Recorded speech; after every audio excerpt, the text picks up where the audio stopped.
تم پیدا ہوئے ہو علی کی بندگی کے لیے، خدا کی بندگی تمہارے بس میں نہیں ہے۔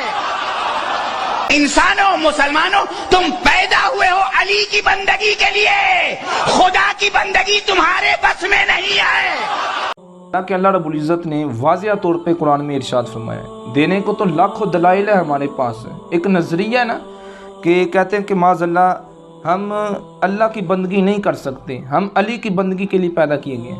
حالانکہ اللہ رب العزت نے واضح طور پہ ارشاد فرمایا کہ وما خلقت الجن والانس الا لیعبدون، کہ ہم نے جنوں اور انسانوں کو اپنی بندگی کے لیے پیدا کیا۔